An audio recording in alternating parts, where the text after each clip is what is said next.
Hey, good morning, everyone. How are you guys? This lecture is for Wednesday, June 3rd. I hope everyone is doing well.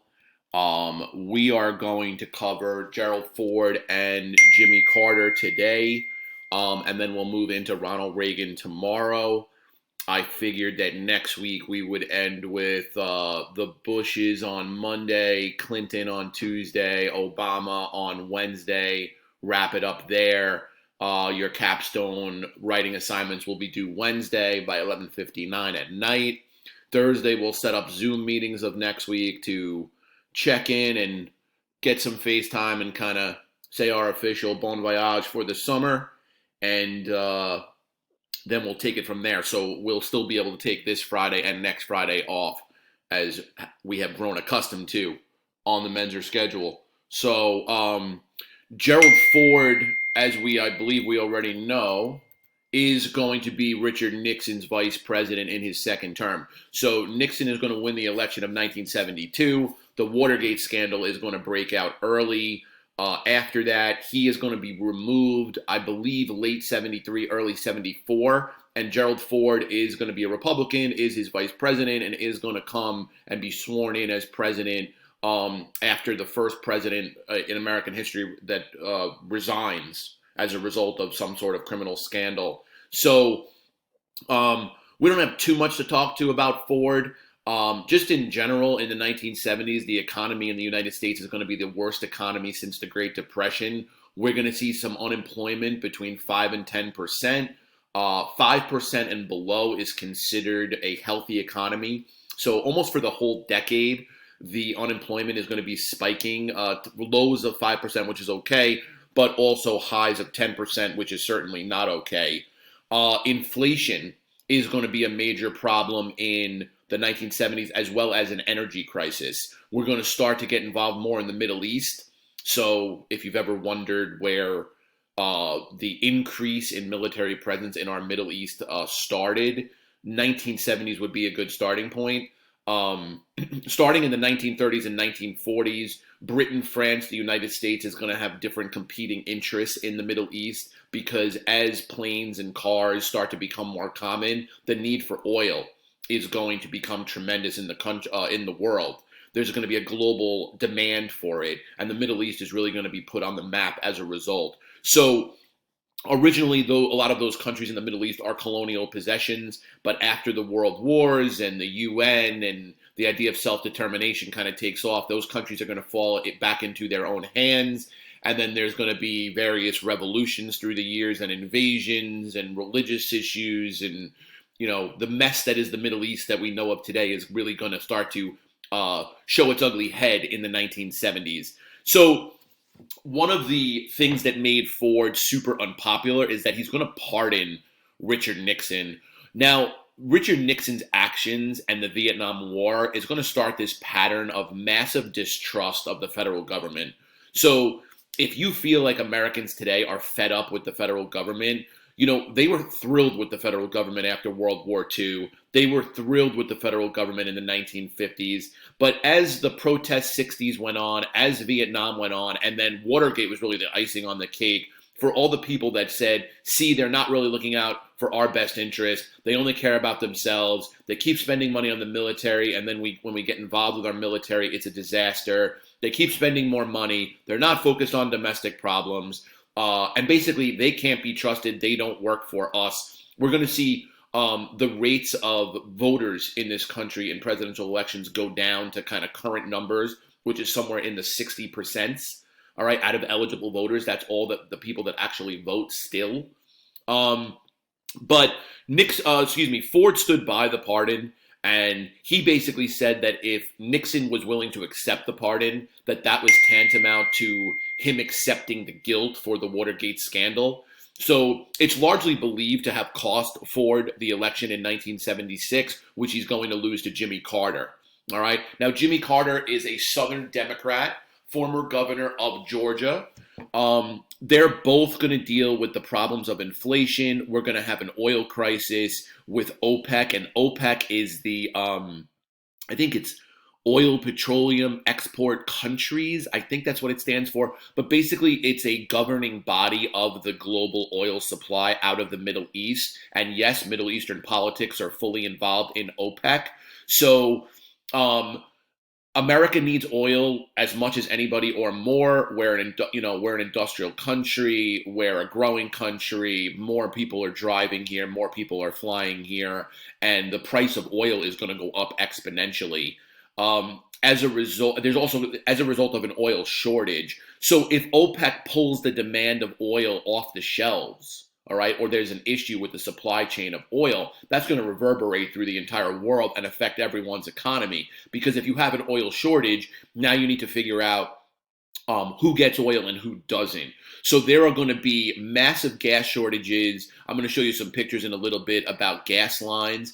And I don't know how old your parents are, but if they were driving in the 1970s, they might remember that certain people got to go to get gas on, A day, and other people on B day, and there were numbered days, and certain days residential drivers, other days, or recreational drivers, I should say, other days commercial drivers got to go and get gas. So the only thing that in my life that I've ever seen with gas rationing would be after Sandy, when they couldn't get gas out to the island for a week or two, or got it out in limited quantity. People started to panic and wait online for gas to run their generators, for their cars. It's kind of like what you're seeing today with toilet paper and Clorox wipes was happening with gas after Sandy. If there's ever an essential item that people start to get fearful that there won't be enough of, they go and tend to run on it and hoard it.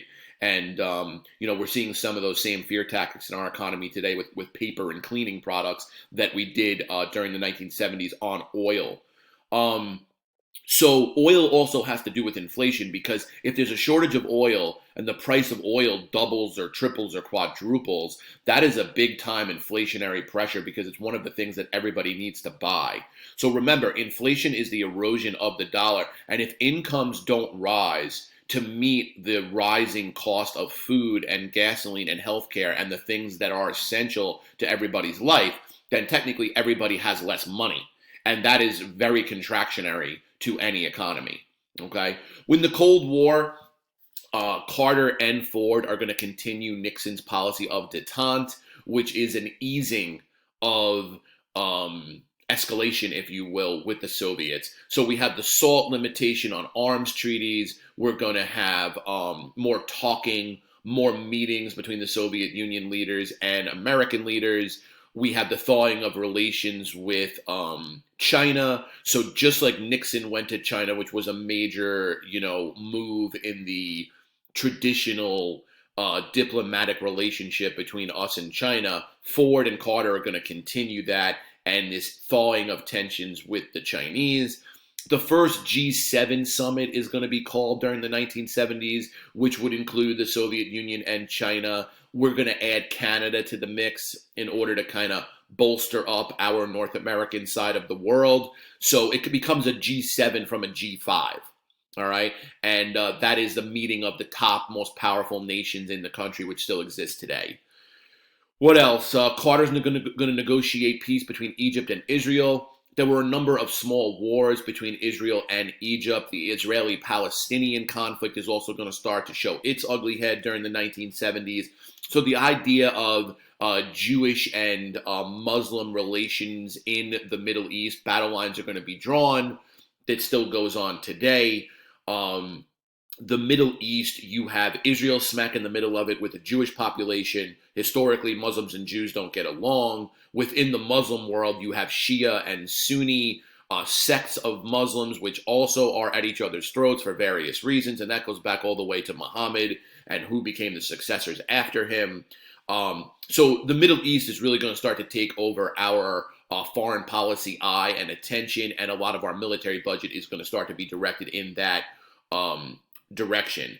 So Carter is going to be able to negotiate peace between them at Camp David, and Camp David is a presidential retreat, presidential country retreat in the Connaughton Mountains in Maryland. Okay, so and the presidents still go there today. Trump's been there, Obama's been there. They all go there to kind of have their retreats, and they'll at times invite world leaders there to have conferences and things like that. The Iranian Revolution in 1979. I don't know if any of you saw the movie Argo, but Argo had to do with that. The Iranians, Iran is taken over by a theocratic Shiite military leader, the Shah, and the Ayatollah, and they're going to institute Sharia law in Iran. There's going to be American hostages, so that's going to turn into a source of contention. That does not get resolved until Ronald Reagan becomes president in 1980. We're also going to have the Soviet invasion of Afghanistan. Remember, our policy is containment, so don't let communism spread. Keep it where it is. Soviets are going to invade Afghanistan. We looked at it as a threat, obviously, to the threat of the spreading of communism, but also with the idea that if the Soviets start to push into Afghanistan, would they start pushing into Pakistan? Would they push into India? Would they move into more of the oil-producing countries in the Middle East? Would they have sway over OPEC? So that's not something that we want to deal with. We don't want the spread of communism, obviously, but we have to be very, very careful. We want to be the top lead dog in the Middle East. We want to be kind of picking regimes, doing deals with OPEC, befriending the Saudi Arabians, protecting Israel. We don't want the Soviet Union to have influence there. We need to be able to control that because of our need for oil. It runs our economy. So our CIA is actually going to go in and arm and train a band of religious fighters called the Mujahideen against the Soviets, because the Afghanis and Pakistanis and other members of and other young men in the Middle East, they saw this as an invasion of their homeland. And they had already fought to get rid of colonial powers once. They did not want them coming back. Now, they don't love the United States by any stretch of the imagination, but the Soviets are actually on the ground with tanks and infiltrating their country. So the CIA is actually going to arm and train Osama bin Laden and his Mujahideen fighters, which obviously we all see the irony in that a group of men that get trained and armed by United States specialists are then going to wind up hating the United States to the point where they're going to create the 9/11 attacks. What would that be? About 22 years later. All right. And we'll talk a little bit more about that when we get towards 9/11. Now, Jimmy Carter is a disaster of a president. He wins a very tight election against Gerald Ford. He kind of lets it go to his head. He's not the greatest at dealing with Congress. Not even within his own party. The liberal wing of the Democratic Party absolutely can't stand him. So the Ted Kennedy side of the liberals of the Democrats are going to really, really line up against him. He's not good at talking. He's a nice pastoral man with a Southern accent and seems like a good guy, but looks ineffective, looks weak, can't get along with his own party, tries to bully Congress and fails. So he is going to lose a pretty landslide election to Ronald Reagan in 1980, who will win in 1980 and 1984. So let's look at some of this. So this is the political map of 1976. You still see a blue Democratic South. That's about to officially change. 1984, Reagan is going to start to carry that South. 1980, Reagan is going to start to push into that South. And by 1984, the South is going to be red, never to go back to blue again. I don't necessarily mean Florida, but the Cotton Belt, deep South, is going to be red starting in 1984 all the way to the present day. Remember that Carter's from Georgia, so he is a Southern-sounding Democrat, which is why he's going to be able to take those states down there. All right, this is the inflation versus the unemployment numbers in the 1970s, so you see some spikes there. Now, unemployment is going to be more of an issue for Ford, whereas inflation is going to be more of an issue for Carter. Like my parents bought their house around 1979, 1980, and the interest rates on the houses were 10 to 14%, as you can see right here. Today, for example, you can buy a house with 3% interest rate. Okay, so it was triple or quadruple what it currently is, because when inflation goes up, they have to raise the interest rate in order to combat inflation to help save the banking system. So what happens when interest rates go up is that less people want to buy homes, and less people want to buy homes, it contracts the economy. Less people want to invest in stocks, that also contracts the economy. So high inflation and high unemployment is the two recipes for disaster for any economy. And we kind of see them both floating throughout this decade of economic turmoil. These are some of the gas shortage pictures of the 1970s. Right, green flag, everyone's welcome. Yellow flag is commercial. Red flag, closed, no gas. These are the gas lines, people waiting for hours upon hours on their day of the week to be able to go and get gas. So think about it. I mean, if you had to ration the amount of gasoline in your gas tank, I mean, you're going to pick and choose where you're going to go. That means you're going to spend less money. You're going to feel less free because you have less opportunity to go out there and do the things that you want. So, we all take it for granted that you can just get oil at a moment's notice, but it's a big deal. I mean, if you can't get it, like, it severely restricts your life even today. This is the whip inflation now pins that Gerald Ford used in one of his campaigns to, push back against inflation. So it was sort of a campaign effort. That's Camp David. So that's the country estate of the president up in Maryland. That's where the Egypt and Israel peace accords were struck. That is Gerald Ford, and that is Jimmy Carter. All right, let's end there. That was a quick one today. And we will start with Reagan tomorrow. I hope everybody's doing well. Email me with any questions on the capstone paper, and I will see you guys soon. Thanks.